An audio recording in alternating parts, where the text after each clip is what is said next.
Merhaba, Selin Elişeri kanalına hoş geldiniz. Bugünkü videomda bu modelin nasıl yapıldığını gösterdim. Detaylı videosunu biraz sonra izleyeceksiniz. Yapımı hem çok kolay hem de çok basit ve çok şık duran bir model. Ben gösterme amaçlı ince iple yapmıştım. Bundan bluz, yelek yapabilirsiniz, bebek örgüleri yapabilirsiniz, şallar yapabilirsiniz. Ben bu şekilde kalın iplikle de yaptım. Gösterme amaçlı. Hırka yapabilirsiniz, dekoratif örtüler yapabilirsiniz. Yani birçok alanda kullanabileceğiniz çok şık ve çok güzel bir model. Sağlık, sıhhat ve afiyetle kalın. Kanalıma da abone değilseniz abone olup beğenmeyi ve bana destek vermeyi lütfen unutmayın. Kanalıma abone olmak ücretli değildir. İyi seyirler dilerim. Allah'a emanet olun. Modelime zincir çekerek başlıyorum. Göstereceğim ürün kadar.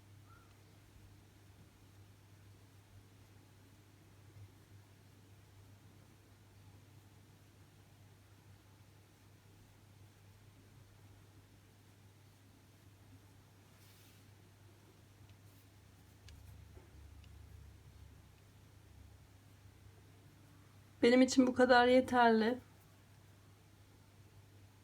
Bu başına iki tane sık iğne yapıyorum. Hiç zincir çekmeden, hiç zincir çekmeden 1 2 3. zincirime 3 tane trabzan yapıyorum.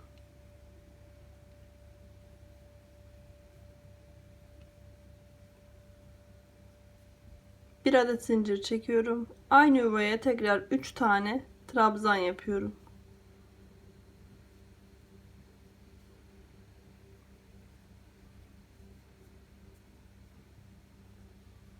Bir, iki, üç. Üçüncü zincirime bir sık iğne yapıyorum. Onun yanındaki zincire de aynı şekilde bir tane sık iğne yapıyorum. 2 tane sık iğne yapıyorum. Zincir çekmiyorum. 1 2 üçüncü zincirime yine aynı şekilde 3 tane trabzan yapıyorum.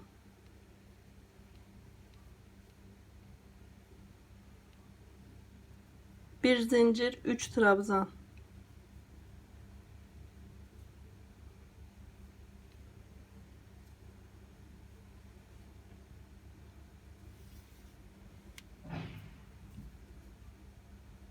Zincir çekmeden 1 2 üçüncü zincirime bir sık iğne yapıyorum. Onun yanındaki zincire de aynı şekilde 2 tane sık iğne yapmış oluyorum. Ve bu şekilde sıramı bitiriyorum.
Üç tane zincir çekerek geri dönüyorum.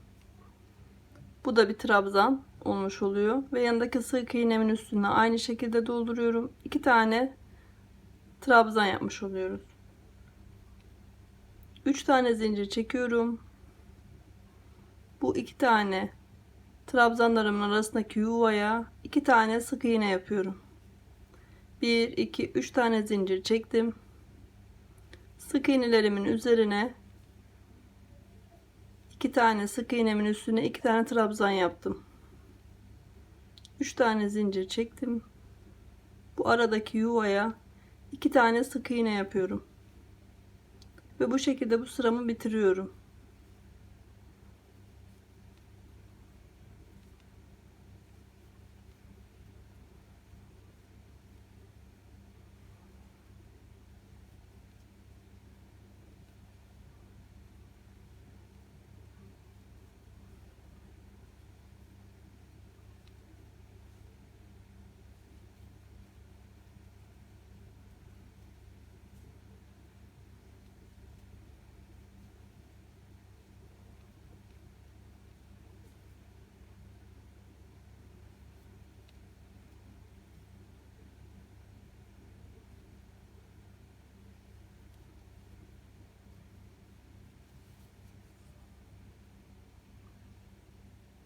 Bir tane zincir çekiyorum, geri dönüyorum.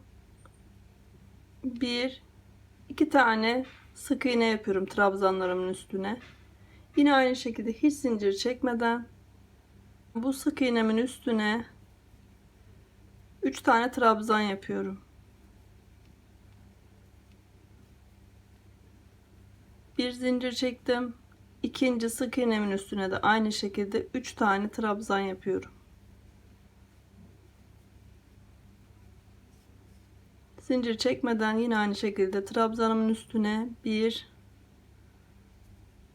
2 tane sık iğne yapıyorum. Hiç zincir çekmeden sık iğnemin bir tanesindeki yuvaya 3 tane trabzan yapıyorum.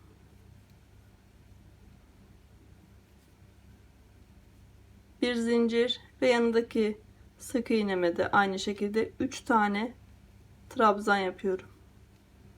Ve bu şekilde bu sıramızı bitiriyoruz. Trabzanlarımın üzerine sık iğnelerimi yapıyorum. Bu şekilde bitiriyoruz sıramızı.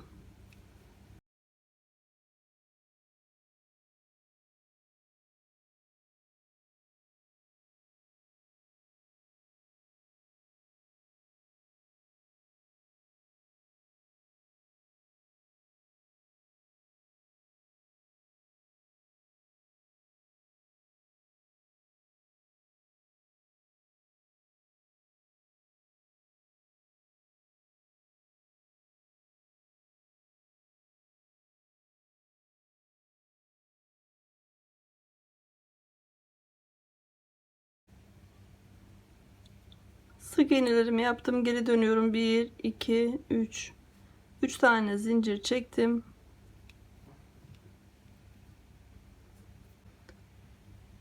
3 tane zincir çektim. Bu aralara 2 tane sık iğne yapıyorum. 1 2 3 tane zincir, 2 tane trabzan yapıyoruz bu ara kısma. 3 zincir, bu ara kısma da 2 tane sık iğne yapıyoruz.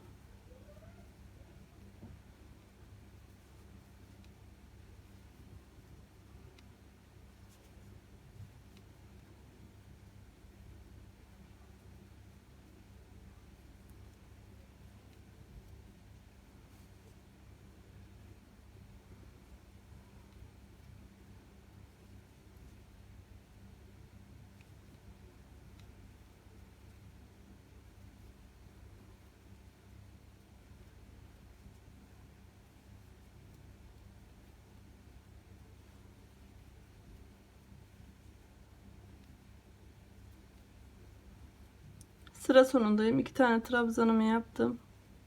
Bir tane zincir çekip geri dönüyorum. 1 2 tane sık iğne yapıyorum. Zincir çekmeden 3 tane, birinci sık iğnemi 3 tane trabzan yapıyorum. Bir zincir, 3 trabzan. Modelimiz 2 sıradan oluşmakta ve birbirini tekrarlayan bir model. Yapımı hem çok kolay hem de çok basit.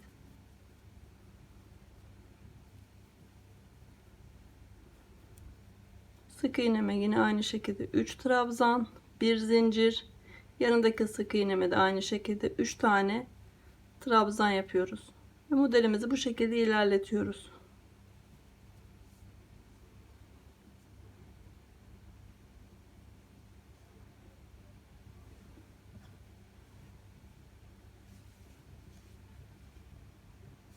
Ben bu şekilde de yapmıştım kalın iple. Çok güzel duruyor. Gördüğünüz gibi.